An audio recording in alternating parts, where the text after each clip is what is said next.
নবীকে কি দিও না? যারা নবীকে কষ্ট দিয়েছে আমি কিন্তু তাদের ছাড়ি নাই।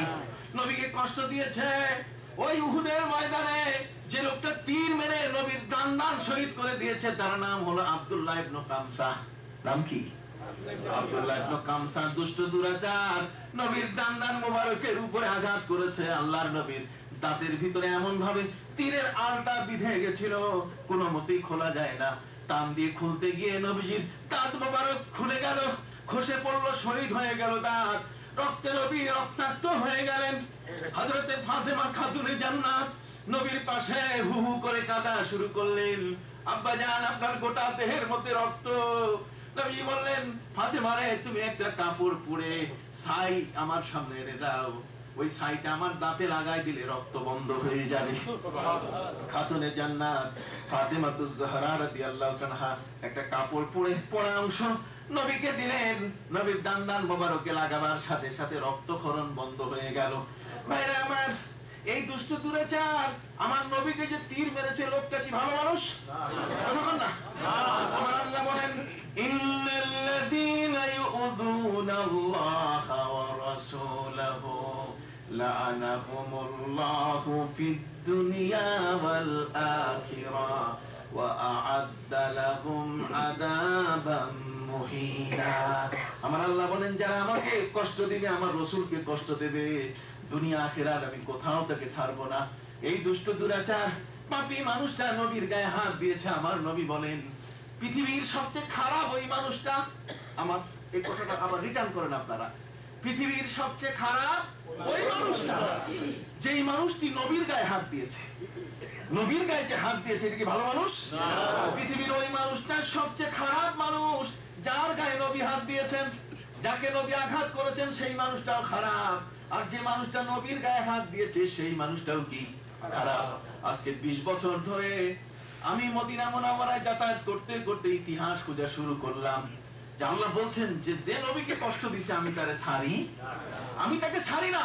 অতএব এই লোকটা নবীর দান মোবারকের উপরে তীর মেরেছে, দেখি তার ইতিহাসটা কি। আমি খোঁজা শুরু করলাম, খুঁজতে খুঁজতে গত 2 বছর আগে আল্লাহ মিলাই দিলেন এই আব্দুল্লাহ ইবনে কামসা, এই দুষ্ট দুরাচার নবীর দান শহীদ করে দিয়েছে, দাঁত ভেঙে ফেলেছে, দাঁত খসে গেছে। তার বংশের মধ্যে আমি খুঁজে দেখলাম যে আমার রাসূলের ওই ঘটনার পর থেকে নিয়ে তার বংশে যত ছেলে এবং মেয়ে, পুরুষ এবং মহিলা জন্ম নিয়েছে, তাদের কারো একটা দাঁতও নাই। আল্লাহ ওই বংশের মধ্যে দাঁত উঠা বন্ধ করে দিয়েছেন। সুবহানাল্লাহ। বংশের উপরে দাঁত উঠা কি? সবাই বলেন না সুবহানাল্লাহ। বি কেয়ারফুল, খুব সাবধান। নবীর সম্পর্কে আপনি কি বলছেন, কার সম্বন্ধে কি মন্তব্য করছেন, কথা বোঝা গেছে? অত্যন্ত কঠিন এই সাবজেক্টটা, তোমাদের এড়িয়ে যাওয়া উচিত, কথা বোঝা গেছে? এটা যে আশেক মাসুকের খেলা। নবীর পেশাব যারা পান করেছে, তোমরা তাদের সম্বন্ধে কি ফতোয়া দিবে বলো? যারা নবীর পেশাব পান করেছে, আল্লাহ নবীর পেশাব মোবারক যারা পান করেছে, নবী করিম সাল্লাল্লাহু আলাইহি ওয়াসাল্লামের কাছে পানি পান করতে এসেছে, নবী বলেছেন তারাও পানি এনে দেই, কিন্তু ওই মুহূর্তে খাটের পাশে রাখা ছিল, রাসূল রাতের বেলায় বের হন নাই, পেশাব রাখা, সাহাবী পান করে ফেলছেন। নবীজি বলছে পানি পান করো, পানি তো পান করছি। নবীজি বলেন না, ওটা পানি না তো, খোদার কসম পানির ঘ্রাণ ছাড়া, ওখানে মিশকাম্বরের ঘ্রাণ ছাড়া কোনো ঘ্রাণ ছিল না। সুবহানাল্লাহ।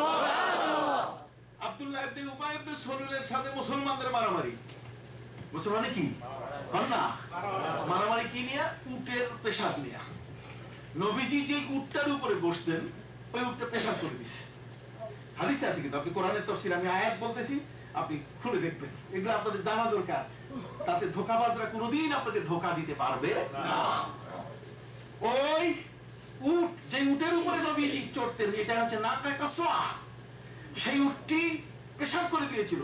আব্দুল্লাহ ইবনে উবাই ইবনে সালুল মুনাফিক, যেটা হযরতে মায়েশার উপরে অপবাদ এনেছিল, সেই দুষ্ট দুরাচার পাপিষ্ট মানুষটা বলা শুরু করছে নাকে রুমাল দিয়া, দুর্গন্ধ। সাহাবীরা বলছেন খবরদার, নবী যে উটের উপরে বসা, ওই উটের পেশাব যে দুর্গন্ধ, এটাও পবিত্র। ভাই না, এটাও পবিত্র। সাহাবায়ে কেরাম বলছেন এটা পবিত্র। এই মুনাফিক বলছে এটা কি? উটের পেশাব নিয়ে। তারপর শুরু হয়ে গেল মারামারি। কথা বুঝতে পারছেন? সাথে সাথে আল্লাহ পাক রব্বুল আয়াত নাযিল করলেন, ওয়া ইন তাইফাতানি মিনাল মুমিনিনা ইকতাতালু ফাসলিহু বাইনাহুমা, রাসূল আপনি দুইজনের মধ্যে আপনি মিট করাই দেন যাতে মারামারি না থাকে। কিন্তু সেদিন সাহাবায়ে কেরাম তর্ক করেছিলেন। আল্লাহর নবীর থুতু মোবারক তারা মাটিতে ফেলতে দেন নাই, নবীর থুতু মোবারক নিজের গা মোবারক গায়ের মধ্যে তারা মেখেছেন যাতে কিয়ামতের ময়দানে জাহান্নামের আগুন গায়ে না লাগে। কথা বুঝতে পারছেন? অতএব আশিক এমনি হওয়া যাবে না। আশিক কথাই শুধু নয়, শুধু চাটুকারিতা, কিছু চাটুকারিতা কথা বলে গেলেন তা নয়, কাজে প্রমাণ করতে হবে। কি বলেন ঠিক কিনা? প্যারা নবী রাসূল করিম সাল্লাল্লাহু আলাইহি ওয়াসাল্লামকে ভালোবাসতে পারে নাই আবু লাহাব। কে ভালোবাসতে পারে নাই? আমি সংক্ষিপ্ত বলে আপনাদের কাছে আকীদার দু চারটি কথা আমি শেষ করব। সম্মানিত সুধী, আমার আল্লাহ পৃথিবীর মধ্যে সবচেয়ে বড় নবীর শত্রুকে শাস্তি দিয়েছেন। আপনি লাহাব পড়ে দেখুন, সূরা লাহাব, সূরা লাহাবের মধ্যে লাহাব, আবু লাহাব, আবু লাহাব চাচা, নবীজি চাচাকে নিয়ে গেলেন পাহাড়ের পাশে, বললেন চাচা আমার সম্বন্ধে আপনাদের ধারণা কি? চাচা বলছে তুমি তো মোহাম্মদ আমিন, তুমি তো মোহাম্মদ আল আমিন, তুমি তো খুব বড় বিশ্বাসী। কয় চাচা যদি আল আমিন আমি হই, আমি যদি বিশ্বাসী হই, তাহলে আমি যদি বলি পাহাড়ের ওই প্রান্ত থেকে একদল সশস্ত্র বাহিনী আপনাদের উপরে আক্রমণ করার জন্য আসছে, তাহলে বিশ্বাস করবেন কিনা? চাচা বলছে হ্যাঁ তোমার কথা তো আগের থেকেই বিশ্বাস করি। নবীজি বলেন যদি আগের থেকে চাচা আমি যদি বিশ্বাসী হই, তাহলে আমি দেখতেছি আপনারা জাহান্নামের উপরে দাঁড়ানো আছেন, দয়া করে আমার হাতে কালেমা পড়লে আল্লাহর জান্নাত নসিব হয়ে যাবে। চাচা আবু লাহাব দেখলো কি মোহাম্মদ তুমি নতুন ধর্ম নিয়ে এসেছো, সাথে সাথে মুখ দিয়ে বাজে কথা উচ্চারণ করলো, তাব্বান লাকা ইয়া মুহাম্মদ, মোহাম্মদ তুমি ধ্বংস হও, তাব্বা মানে ধ্বংস হও। আর সাথে সাথে হাতে পাথর নিয়ে নবীর গায়ে ঢিল মারা শুরু করলো। আমার আল্লাহ ওই মুহূর্তে তিনি অ্যাকশনে চলে গেলেন যে এই দুষ্ট দুরাচারকে এখন খাতির করা যাবে না। নবীর সাথে বেয়াদবি যে করে তাকে খাতির করেন না। নবীজি যখন ৬ষ্ঠ হিজরিতে হুদাইবিয়ার সন্ধি হলো, আপনাদের কষ্ট হচ্ছে কি? কষ্ট হচ্ছে? আমি অল্প সময়ের মধ্যে শেষ করব, যেহেতু কিছু প্রশ্ন আছে আমার কাছে, এই প্রশ্নগুলোর উত্তর আপনাদের জানা কি দরকার। আমি আপনাদের কাছে বুখারী থেকে রেফারেন্স দিচ্ছি, আমি কোনো কথাই আপনাকে কোরআন হাদিসের বাইরে বলবো না। প্রত্যেকটির উপরে দলিল আমার কাছে রেডি আছে ইনশাআল্লাহ। এমন কোন কথা বলবো না যে কথার পিছনে দলিল নাই, মুখে প্রশ্ন এইটা যদি হয় তাহলে এইটা বলবো যে না অত প্রশ্ন নাই। হাদিসে কি বলা হয়েছে, মূল সাহাবায়ে কেরামের দৃষ্টিভঙ্গি কি, তাদের পরবর্তীতে যারা আসছেন তাদের দৃষ্টিভঙ্গি কি, আমরা এর বাইরে যেতে চাই না। আউলিয়া ইকরাম তারা কিভাবে দেখেছেন আমরা এটাই দেখি, এগুলো সবকিছু আগে জানা হয়েছে, নতুন করে আর কারো কাছে জানার প্রয়োজন নাই। কথা বুঝতে পেরেছেন? আল্লাহর নবী প্যারা নবী রাসূল করিম সাল্লাল্লাহু আলাইহি ওয়াসাল্লাম ৬ষ্ঠ হিজরির পরে যখন তিনি দেখলেন সন্ধি হয়ে গেল, কি হয়েছে আমি ১ মিনিটে বলি। সন্ধিটা মেনে নেওয়ার মতো ছিল না, কিন্তু রাসূল মেনে নিয়েছেন। তার কারণ রাসূল যখন হিজরত করলেন তখন সারা পৃথিবীর গায়ে আগুন লেগে গেছে, কারণ সব পৃথিবীর মানুষরা জানতো যে মুহাম্মদ সাল্লাল্লাহু আলাইহি ওয়াসাল্লাম হচ্ছেন পৃথিবীর সবচেয়ে সেরা মানুষ। আর এমন একজন সেরা মহান ব্যক্তিকে তারা মহান রাসূলকে দেশ থেকে বের করে দিয়েছে, কাজেই সবাই এই আরবের মানুষগুলোকে বয়কট করেছে যে ওদের সাথে আর কোনো বেচা কেনা, কোনো বিপণন, কোনো বাণিজ্য হবে না। সিরিয়া পথ বন্ধ করে দিয়েছে, শাম দেশে তাদের যাওয়া বন্ধ হয়েছে। সেকালে আমাদের বর্তমান চায়নার মতো সে দেশের পথ বন্ধ করে দেওয়া হয়েছে যাতে কোনো মতেই সেখানে আরবরা যেতে না পারে। ওখানে না যাওয়ার কারণে আরবদের অর্থকরী কমে যাওয়া শুরু করলো, ব্যবসা বাণিজ্য সব ভাটা পড়লো। তখন দেখা গেল অভাবে স্বভাব নষ্ট হয়, তখন চুরি, ছিনতাই, রাহাজানি সব শুরু হয়ে গেল। আমার নবী দেখলেন যদি সন্ধিটা হয় তাহলে অন্তত পক্ষে আমার সাথে সন্ধি হয়েছে পৃথিবী জানতে পারলে আর কখনো বয়কটের এমবার্গো যেটা সেটা তারা তুলে নেবে। কি বলেন?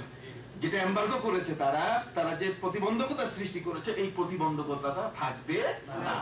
ঠিক রাসূলের এই সন্ধি হওয়ার সাথে সাথে সমস্ত উল্টো সন্ধি।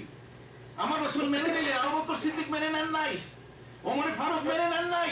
নবী বলছেন না এটা মেনে নিতে হবে, আমার নামের পরে রাসূলুল্লাহ শব্দ কাটো। কন্যা সুবহানাল্লাহ। যদি কষ্ট না হয়, আমি আরেকটা কথা আপনাদেরকে বলি, কষ্ট যদি না হয়, প্রত্যেকের একটা পরিচয় আছে কিনা?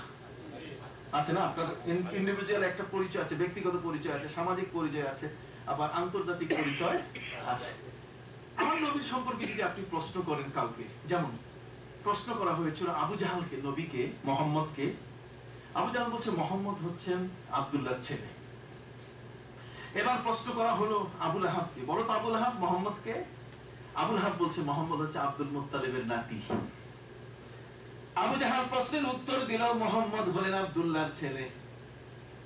আবু লাহাবকে প্রশ্ন করা হয়েছে, মোহাম্মদ কে? আব্দুল মুত্তালিবের নাতি। হযরত আবু বকর সিদ্দিক রাদিয়াল্লাহু তাআলাকে প্রশ্ন করা হয়েছে, আবু বকর, মোহাম্মদ কে? হযরত আবু বকর সিদ্দিক রাদিয়াল্লাহু তাআলা বললেন, মুহাম্মাদুর রাসূলুল্লাহ। মুহাম্মদ হলেন আল্লাহর রাসূল সাল্লাল্লাহু আলাইহি ওয়াসাল্লাম।